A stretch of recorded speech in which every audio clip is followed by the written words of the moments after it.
এই যে কবুতরটা দেখেন, এটা আমার খুবই পছন্দের একটা কবুতর মাশাআল্লাহ। তো এটা হচ্ছে মাদি, আর এর সাথে এটা হচ্ছে নর। ওই পাশে খাবার খাওয়ার জন্য কি করতেছে, এখানে পটের ভিতরে খাবার দিছি, এ হচ্ছে এখান থেকে খাবার খাবে। আর ওয়েট করতেছে না যে আমি ওদেরকে দিব, যে সেই পর্যন্ত অপেক্ষা করতেছে না। দেখেন এই মাশাআল্লাহ। আর এরা হচ্ছে আমি যতক্ষণ খাবার না দিই ততক্ষণ আমার পিছনে পিছনে ঘুরতেই থাকে। যখন খাবার দিই তখন তাদের মন শান্ত হয়। এই যে মাশাআল্লাহ, দেখেন ওর সাইজটা কত সুন্দর, কত বড়। আয় আয় আয় আয়, পুকুরের দিক খাবার দিই। আয় আয়। রোদ অনেক, যদিও প্রচুর রোদ মাশাআল্লাহ। সবগুলো আসছে খাবার খাওয়ার জন্য। এই যে নামতেছে এখনো।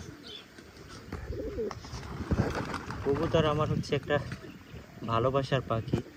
এদের সাথে যত সময় কাটাই ততই নিজের কাছে ভালো লাগে মাশাআল্লাহ।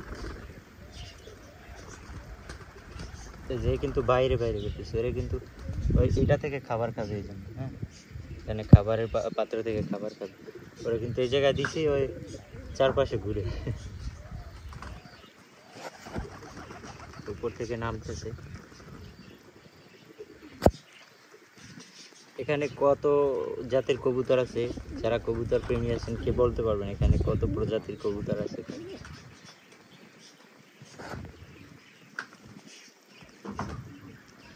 এই কবুতরটা হচ্ছে আমার ঘরের বাচ্চা। এটা নিয়ে একদিন একটা ভিডিও দেখাবো, এটা খুব ভালো ফ্লাই করে। এই যে একটা কবুতর দেখেন, এটা খাবার খাওয়ার জন্য আমার পিছনে এখানে খাবার দিছে। এদিকগুলো খাবে না, এ হচ্ছে এদের এটার থেকে খাবার খাবে। দেখছেন এখান থেকে খাবার খাবে। হ্যাঁ, এই যে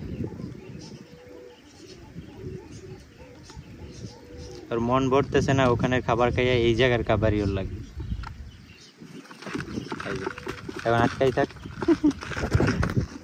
ভাই।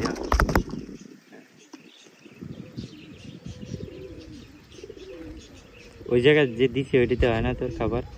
হ্যাঁ, এই জায়গায় খাইতে হইব কেন?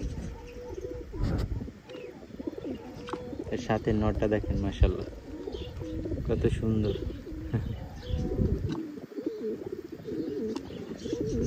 আর একজন ডাকতেছে, ডিম করা হয়েছে।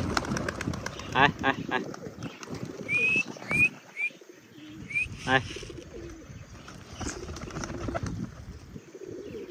এই যে আসছে। গরমে আসলে এরা সবাই হাঁপাই গেছে।